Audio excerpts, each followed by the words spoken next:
Hello beautiful people, it's day 9 of my challenge. ঘুম থেকে 12টার সময় উঠে ল্যাপাপোতা করে আজকে একটু ঘর পরিষ্কার করতে লেগে গেছি, কারণ সামনেই পয়লা বৈশাখ, সেই জন্য ঘর পরিষ্কারটা ম্যান্ডেটরি। আর এই যে বাড়ির লম্বা মানুষদেরকে দিয়ে যেগুলো করানো হয় আর কি।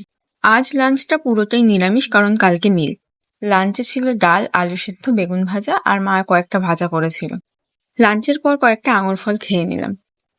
আজ এনাদেরকে আমি আর দিদি মিলে বাওর থেকে ধরেছি। না না, খাবো না এগুলো। এগুলো পদ্ম গাছের গামলাতে দেয়া হবে। পদ্ম গাছে পোকা হয়েছে, আর এই মাছগুলো ছাড়লে নাকি ওই মাছেরা পোকাগুলোকে খেয়ে নেবে। এই ছোট ছোট মাছগুলো দেখতে কিউট তো লাগছিল, আর সাথে ওদেরকে ধরা যাচ্ছিল না। ধরতে গেলেই হাত থেকে চলে যাচ্ছিল।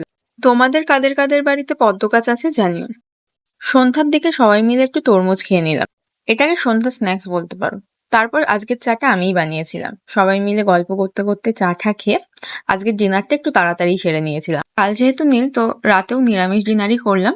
রাতে ওটসের নিরামিষ খিচুড়ি বানিয়েছিলাম। তো that's it for today, by.